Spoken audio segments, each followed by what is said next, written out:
Bors and de Michelier, as well as Lindstromberg, argue that there is this sort of grounded or intrinsic meaning in prepositions, as well as a conceptually metaphorized one. So, for example, in the sentence, he stood beyond the wheat fields, beyond has a fairly straightforward sense. In the sentence, quantum physics is beyond me, beyond is conceptually metaphorized. Both articles argue that prepositions should be taught with this inherent duality in mind, and the articles are somewhat disconnected from the narrow scope of my lesson, which is to teach students how to initiate and terminate sentences with prepositions. And my lesson sort of assumes an already existent baseline knowledge of how to identify and define prepositions, and such semantic proficiency is connected to my lesson in that prepositional placement is at a fundamental level part of semantics. So, for example, a student who has a grasp on metaphorization is much better equipped to inquire beyond whom is quantum physics.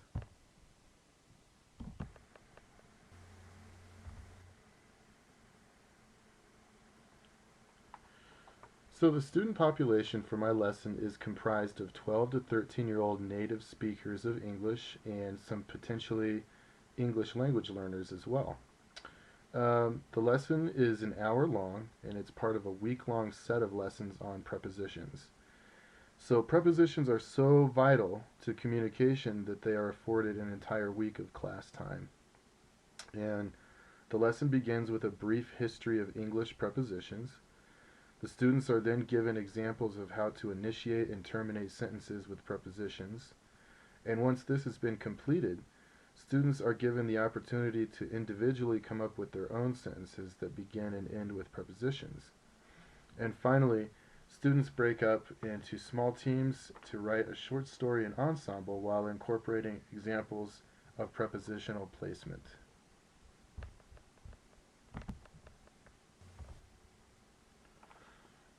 So the goal for my lesson is that students learn how to properly place prepositions at the beginning and end of sentences, and that they learn to collaborate toward a common goal through ensemble.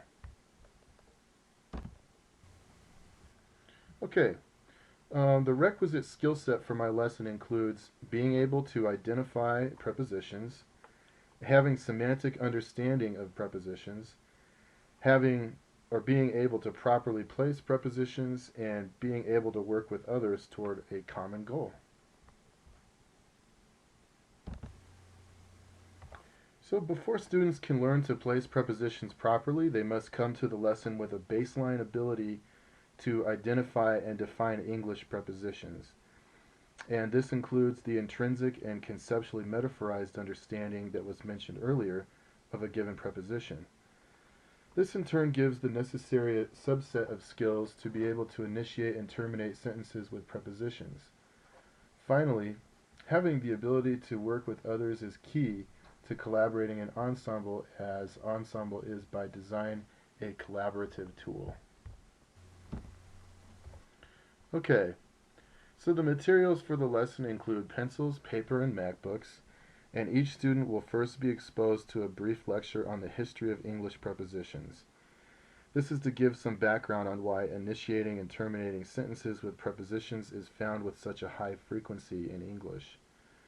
Students will then be given examples of how to initiate and terminate sentences with prepositions, and they'll also simultaneously be shown equivalent sentences that do not begin or end with prepositions.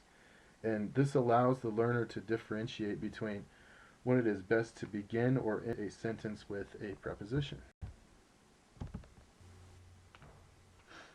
Students will then attempt to construct sentences of their own. This will give them real practice toward learning proper prepositional placement. Finally, students will break up into small groups and begin writing a story that matches their interest. This will foster a team mentality and work towards helping each other grow and learn.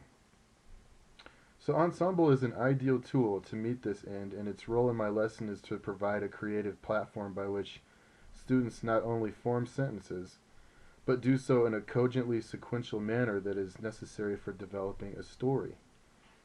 Thus, ensemble develops a child's mastery of lesson content, supports collaborative interaction, and it fosters creativity in my lesson. Okay, so before the lesson unfolds, students will have learned how to identify and define prepositions in 2 previous lessons. Each student will have been evaluated in this area. Students will then be evaluated after they construct sentences of their own, and ability measures will be compared, and ensemble groups will be formed based on ability, where more able students will be matched with less able students in an effort to mitigate learning differentials. In this way, students can help one another learn excuse me, as opposed to exclusively being directed by the instructor.